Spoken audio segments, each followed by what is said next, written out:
আমন্ত্রণ জানাচ্ছি প্রিয় দর্শক, মানচিত্রের নিয়মিত আয়োজন কথোপকথন। আসসালামু আলাইকুম। আমার সবচেয়ে আফসোস লাগে এই বাংলাদেশে এত অপকর্ম, এবং আজকে যদি বিএনপির কথা বলেন, এই বিএনপি কেও জ্বালাতে কম জ্বালায়নি ডক্টর মোহাম্মদ ইউনূস। সেই জ্বালানোর পরেও এই লোকটা বাংলাদেশের রাষ্ট্রীয় সুযোগ সুবিধা, এসএসসি নিরাপত্তা সবকিছু পাচ্ছে, এবং তাকে শেষ পর্যন্ত বিদেশ যেতে দেওয়া হলো। সে বিদেশ গেল। কেন বিদেশ গেল? বিদেশ গেল আবার সেই সরকারে থাকতে সে জাপানের সাথে কোনো একটা ধান্দা করেছে, কোন একটা ধান্দা ফান্দা জাপানের সঙ্গে হয়েছে, সেই ধান্দাটাকে আবার ম্যাচিউর করার জন্য গেছে। একটা 86-87 বছর বয়স্ক একটা বুড়া কিভাবে পারে পয়সার পেছনে হয়ে ছুটতে? বাংলাদেশে ক্ষমতা পাওয়ার মতন এত সুবর্ণ একটা সুযোগ নষ্ট করলো। নষ্ট তো করলো, আরো ক্ষতি করে গেল দেশটার।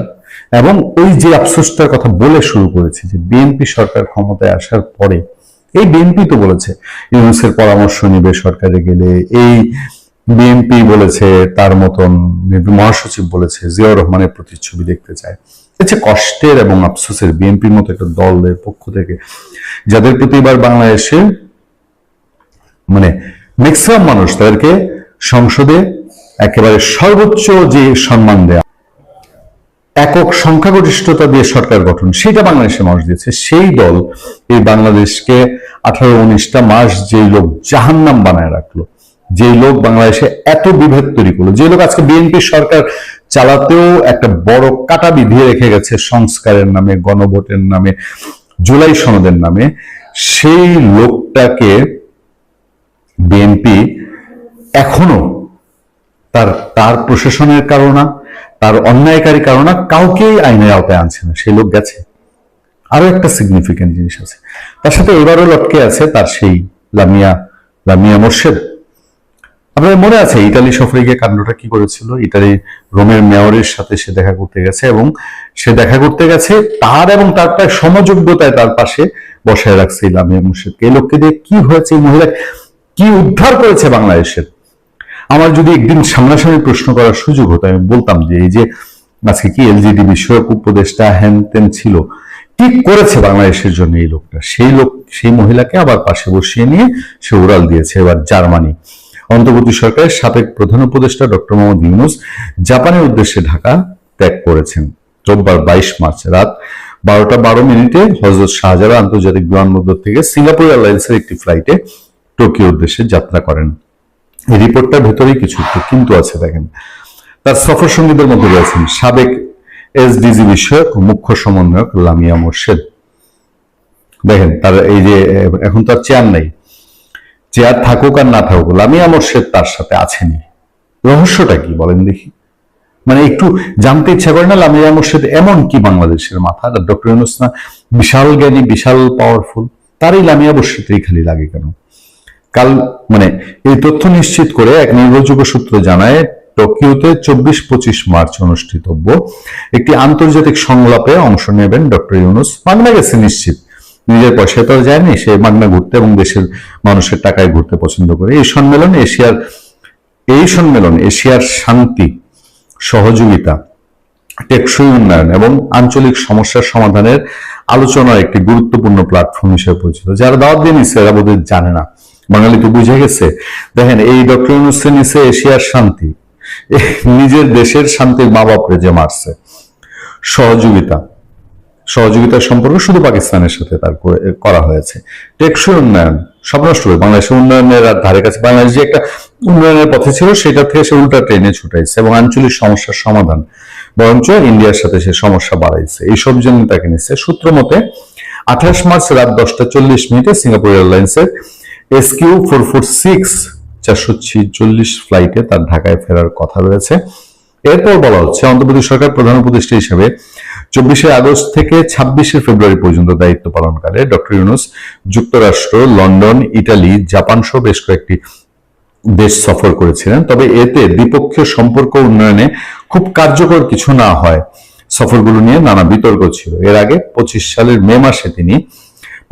মে মাসে তিনি জাপান সফর করেছিলেন, যেখানে নিক্কেই ফোরামে অংশ নিয়ে জাপানের প্রধানমন্ত্রী সহ উচ্চপদস্থ নেতাদের সঙ্গে বৈঠক করেন।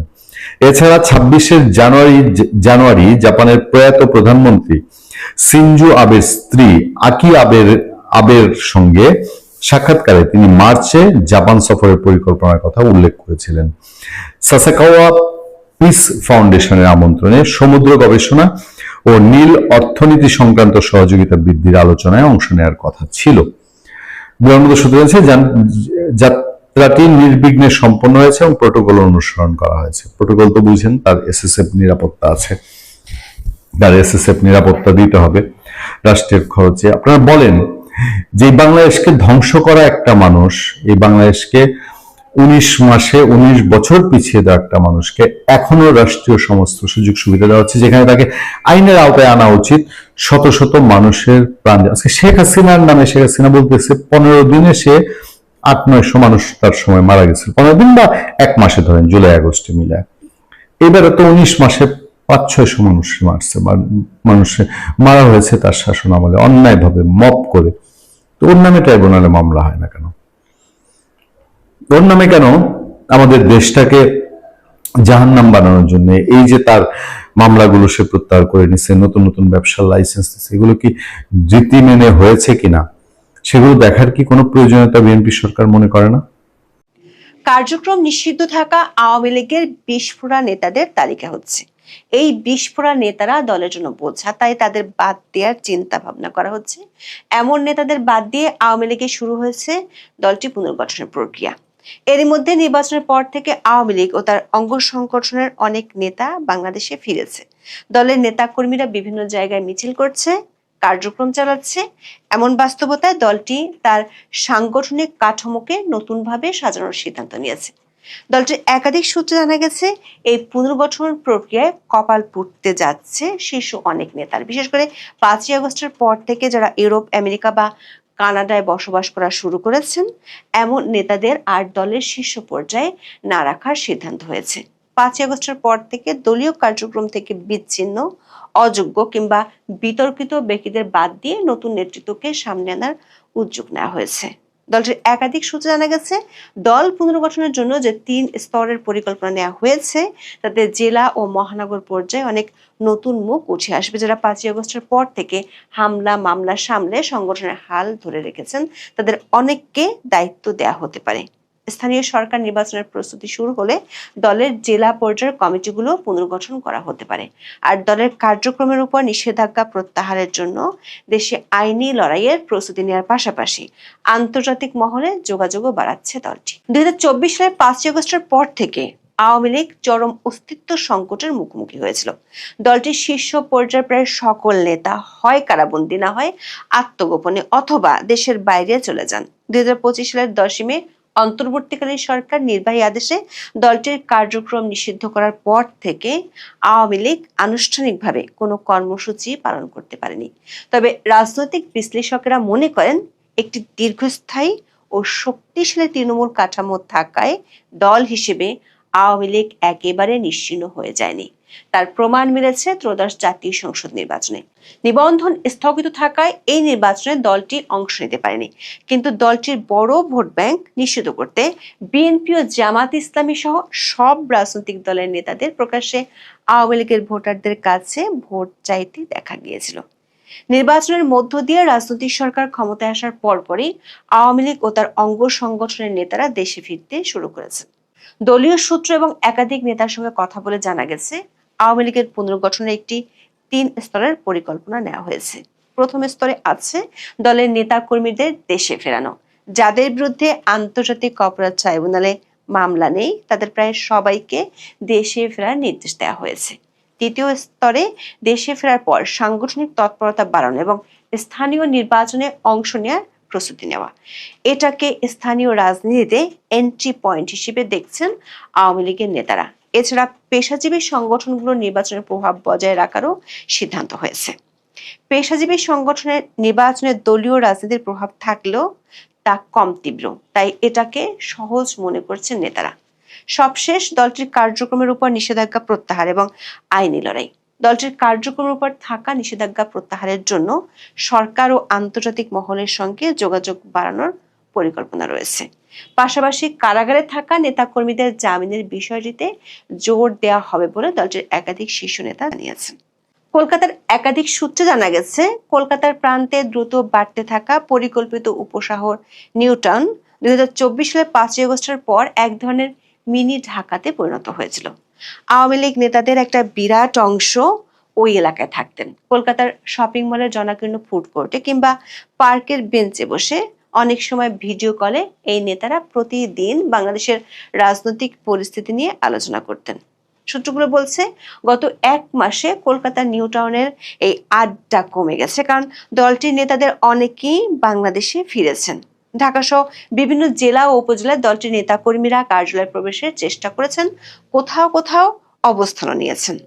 দলটির শীর্ষস্থানীয় কয়েকজন নেতা মনে করেন, সরকার ও প্রশাসনের উপর মহল থেকে সবুজ সংকেত পেলে ইতিবাচক ধারার রাজনীতিতে ফিরবেন তারা। এর মধ্যে কলকাতায় থাকা নেতাদের একটি দল দিল্লিতে গিয়ে দলের সভানেত্রী শেখ হাসিনার সাথে সাক্ষাৎ করবেন।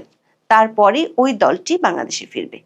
দলটির সূত্রে জানা গেছে, শেখ হাসিনা ত্রয়োদশ জাতীয় সংসদ নির্বাচনের পর ভার্চুয়ালি নেতাকর্মীদের সঙ্গে কথা বলেছেন। এর মধ্যে অন্তত 2টি বড় কর্মসূচিতে আত্মগোপনে থাকা নেতাকর্মীদের দেশে ফেরার তাগিদ দিয়েছেন তিনি। পাশাপাশি স্থানীয় নির্বাচনের জন্য এখন থেকেই প্রস্তুতি নেওয়ার পরামর্শ দিয়েছেন। দলের শীর্ষ নেতাদের সাথে একটি বৈঠকে শেখ হাসিনা দল পুনর্গঠনেরও কথা বলেছেন। সেক্ষেত্রে সবচেয়ে বড় প্রশ্ন হলো, শীর্ষ পর্যায় থেকে কাদের বাদ দেওয়া হবে।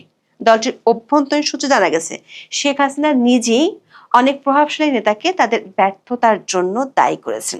শেখ হাসিনা বর্তমানে দেশে অবস্থানরত নেতাদের মধ্যে অপেক্ষাকৃত কম পরিচিত কিন্তু মাঠ পর্যায়ে দক্ষ কর্মীদের দায়িত্ব দেওয়ার পরিকল্পনা করছেন।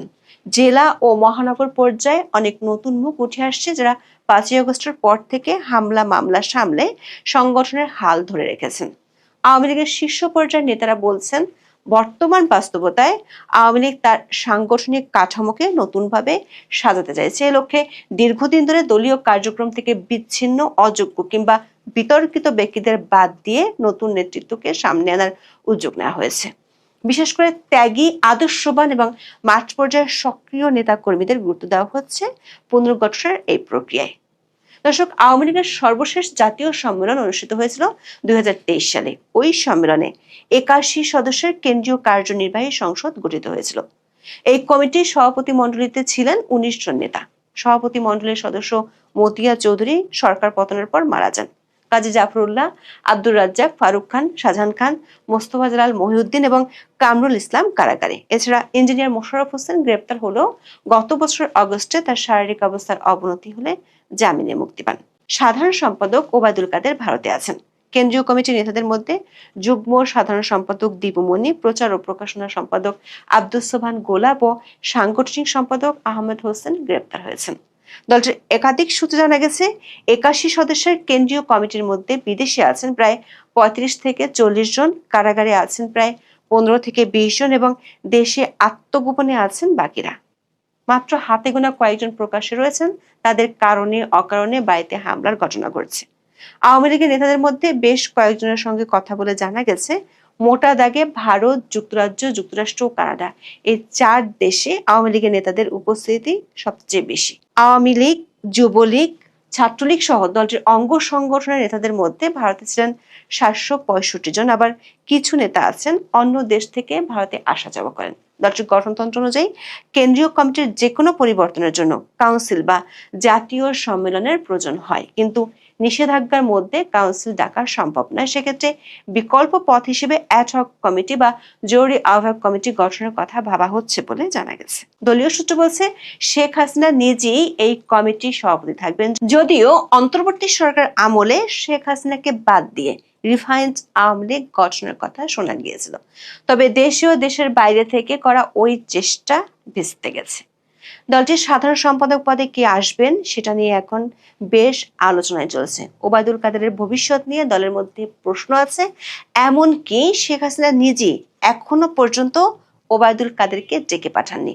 হাসান মাহমুদ, খালেদ মাহমুদ চৌধুরী ও মাহবুব আলম হানিফের মতো নেতারা এখনো শেখ হাসিনার সাথে সাক্ষাৎ করতে পারেননি।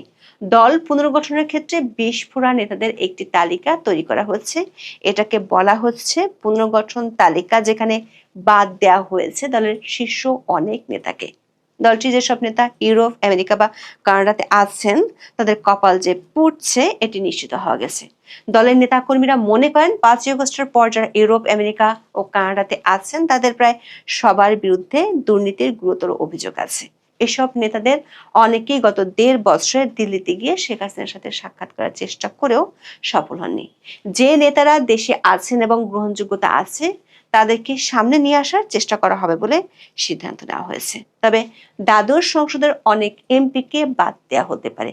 এইসব এমপির একটি বড় অংশ এখন দেশে নেই। যারা আছেন তাদের মধ্যে অনেকে পরিচয় গোপন করে আছেন, কিন্তু এই সংসদ সদস্যদের মধ্যে যারা তাদের এলাকায় উন্নয়নমূলক কাজের জন্য পরিচিত ছিলেন এবং যাদের বিরুদ্ধে দমনপীড়ন ও দুর্নীতির অভিযোগ নেই তাদের দায়িত্ব দেয়া হতে পারে। শেখ হাসিনা বর্তমানে দেশে অবস্থানরত নেতাদের মধ্যে অপেক্ষাকৃত কম পরিচিত কিন্তু মাঠ পর্যায়ের দক্ষ কর্মীদের দায়িত্ব দেওয়ার পরিকল্পনা করছেন। জেলা ও মহানগর পর্যায়ে অনেক নতুন মুখ উঠে আসছে যারা 5ই আগস্টের পর থেকে হামলা মামলার সামনে সংগঠনের হাল ধরে রেখেছেন। তাদের অনেককে দায়িত্ব দেওয়া হতে পারে। স্থানীয় সরকার নির্বাচনের প্রস্তুতি শুরু হলে দলের জেলা পর্যায়ের কমিটিগুলো পুনর্গঠন করা হতে পারে। এই প্রক্রিয়ায় স্থানীয়ভাবে গ্রহণযোগ্য নেতাদেরই দায়িত্ব দেওয়া হবে। দলীয় সূত্র বলছে প্রতিটি জেলায় একটি করে অ্যাডহক কমিটি গঠন করার পরিকল্পনা আছে। এই কমিটি সংশ্লিষ্ট জেলায় স্থানীয় নির্বাচনের প্রস্তুতি নেবে এবং দলের সংগঠন পুনরায় দাঁড় করানোর কাজ করবে। স্থানীয় সরকার নির্বাচনকে আওয়ামী লীগ এন্ট্রি পয়েন্ট হিসেবে দেখছে। আওয়ামী লীগের কৌশল হলো নিষেধাজ্ঞা থাকলে স্বতন্ত্র প্রার্থী হিসেবে নিজেদের সমর্থকদের দাঁড় করানো, নিষেধাজ্ঞা উঠে গেলে আনুষ্ঠানিকভাবে দলীয় প্রতীকে অংশ নেওয়া। দল পুনর্গঠনের পাশাপাশি আন্তর্জাতিক পর্যায়ে যোগাযোগ বাড়াচ্ছে দলটি। বিশেষ করে আওয়ামী লীগের কার্যক্রমের উপর নিষেধাজ্ঞা তোলার ক্ষেত্রে আন্তর্জাতিক চাপ বাড়ানোর কৌশল নেওয়া হয়েছে। এক্ষেত্রে 3টি লবিস্ট গ্রুপের সাথে এরই মধ্যে কাজ শুরু করেছে দলটি। আওয়ামী লীগের একাধিক সূত্র বলছে দল পুনর্গঠনের এই উদ্যোগ তাদের জন্য একটি গুরুত্বপূর্ণ মোড় ঘোরানোর প্রচেষ্টা। অতীতে বিভিন্ন সময় রাজনৈতিক সংকট, সামরিক শাসন এবং দমন পীড়নের মুখে পড়েও দলটি টিকে থেকেছে এবং পুনরায় সংগঠিত হয়েছে। ফলে বর্তমান পরিস্থিতিকেও সেই ধারাবাহিকতায় অংশ হিসেবে দেখছেন অনেকে। দলটির তৃণমূল পর্যায়ের কয়েকজন নেতা যারা ভারত থেকে ফিরে এসেছেন তারা নাম প্রকাশ না করার শর্তে বলেছেন দীর্ঘদিন ধরে উপেক্ষিত ও বঞ্চিত কর্মীদের সামনে আসার সুযোগ তৈরি হবে এই পুনর্গঠনের মাধ্যমে। বিশেষ করে অন্তর্বর্তী সরকার আমলে রিফাইন্ড আওয়ামী লীগ ইস্যুতে অনেক বিশ্লেষক 1976 সালের পরের আওয়ামী লীগের রেফারেন্স টেনে এনেছিলেন, কিন্তু 1/11-এর তিক্ত অভিজ্ঞতা থাকায় কোনো নেতাই সংস্কারবাদী আওয়ামী লীগে সাড়া দেয়নি। এখন দলের ভেতরে নতুন নেতৃত্ব তৈরির বিষয়টিকেও বিশেষ গুরুত্ব দেওয়া হচ্ছে বলে দাবি করছেন দলটির নেতারা। আপনাদের অনেকেরই মনের কথা, আমারও মনের কথা, বাংলাদেশের রাজনীতিতে বাংলাদেশ আওয়ামী লীগ কখন ফিরবে, সক্রিয় হবে এবং বাংলাদেশের রাজনীতির মাঠে প্রধানতম খেলোয়াড় হিসেবে মানুষের কাছে আবির্ভূত হবে। এই প্রশ্নটি করছি কেন? এই প্রশ্নটি করছি এই কারণে যে 17 মাস থেকে 18 মাস ডক্টর ইউনূসের একটি বর্বর সভ্যতার সমাজ, মানে প্রাগৈতিহাসিক যুগে যে বর্বর সমাজ ছিল, মগের মুল্লুক, মবের মুল্লুক, আমরা সবে ডক্টর ইউনূসের যুগে দেখেছি। দেশকে একটি উপনিবেশ তৈরি করার যে বন্দোবস্ত আমেরিকার সাথে তিনি করেছেন, এখন এই দুর্দিনে আমেরিকার দোস্তদের বাইরে কারো কাছ থেকে তেল কিনতেও আমাদের অনুমতি চাইতে হচ্ছে। সাম্প্রতিক ইউরোপিয়ান ইউনিয়নের একটি রাষ্ট্র যেটি ফ্রান্সের রাষ্ট্রদূত বলেছেন যে বাংলাদেশ যদি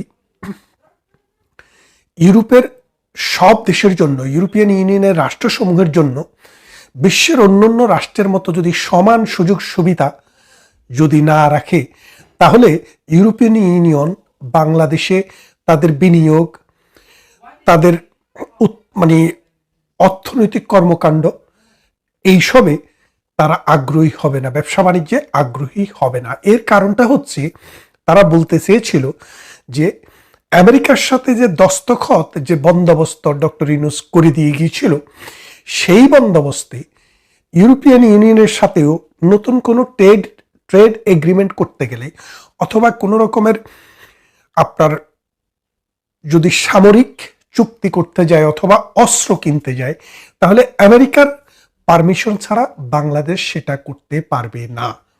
খেয়াল করে দেখেন, এর ফলে ইউরোপিয়ান ইউনিয়নের রাষ্ট্রসমূহ বলতে শুরু করেছে যে আমরা যদি আমাদের সাথে বাংলাদেশের সাথে ব্যবসা বাণিজ্যে অর্থনীতিতে নানানভাবে কিছু করতে গেলে, চুক্তি করতে গেলে, সামরিক খাতে চুক্তি করতে গেলে যদি আমেরিকার অনুমোদনের প্রয়োজন হয়, সেই ক্ষেত্রে আমরা আসলে আমেরিকার ফুটিংয়ে নেই। আমেরিকা যেখানে আছে আমরা তার নিচে চলে গেছি। সুতরাং এই রকম অবস্থায় আমরা বাংলাদেশে বিনিয়োগ এবং ব্যবসা বাণিজ্য ধীরে ধীরে কমিয়ে দিতে পারি। এটি কিন্তু বাংলাদেশের জন্য একটি অশনি সংকেত। কেননা বাংলাদেশ যে গার্মেন্টস ম্যানুফ্যাকচারিং বিক্রি করে তার মাত্র 10 ভাগ আমেরিকাতে যায়, আর ইউরোপিয়ান ইউনিয়নে আসে প্রায় 18 থেকে 20 ভাগ। তার মানে হচ্ছে ইউরোপিয়ান ইউনিয়ন আমেরিকার চাইতে আমাদের অর্থনীতিতে বড় অংশীদার। এককভাবে আমেরিকা, কিন্তু ইউরোপে তো শুধু একটি আমেরিকার মতো একটি দেশ না, France, Germany, Italy, Spain, Portugal, Norway, Denmark, Sweden এবং ইউনাইটেড কিংডম তো রইলই। এইরকমভাবে 27টি যে রাষ্ট্র, এই 27টি রাষ্ট্রের সাথে চুক্তি করতে গেলে, ব্যবসা বাণিজ্য করতে গেলে আমেরিকার অনুমোদনের প্রয়োজন হবে। তাই বাংলাদেশের রাষ্ট্রকে, বাংলাদেশের সরকারকে ফ্রান্সের রাষ্ট্রদূত স্মরণ করিয়ে দিলেন, যদি লেভেল প্লেইং ফিল্ড, অর্থাৎ যদি সমতার ভিত্তিতে যদি কোনো কিছু করা না যায়, কোনো রাষ্ট্র যদি এখানে বেশি সুযোগ সুবিধা পায়, তাহলে ইউরোপিয়ান ইউনিয়ন কিন্তু ভিন্নভাবে চিন্তা করবে। তো এইরকম একটা পরিস্থিতিতে একটা রাজনৈতিক আবহাওয়া যদি বাংলাদেশে তৈরি না হয়, জঙ্গিবাদ এবং মৌলবাদ যদি নিপাত না যায়, তাহলে এই বাংলাদেশ কিন্তু আস্তে আস্তে আস্তে আস্তে এমন একটি সুড়ঙ্গে চলে যাবে, সেখানে আফগানিস্তানের হেরাত, কাবুল, কান্দাহারের অবস্থা ছাড়া এখানে আর কিছু অবশিষ্ট থাকবে না। এখন প্রশ্ন হচ্ছে, যেই আওয়ামী লীগ বাংলাদেশের জন্মের সাথে যার ইতিহাস জড়িত, যেই আওয়ামী লীগ বাংলাদেশের, মানে আপনারা একটা গান শুনেছেন এই কুমার বিশ্বজিতের, একদিন বাঙালি ছিলাম রে, বলে যে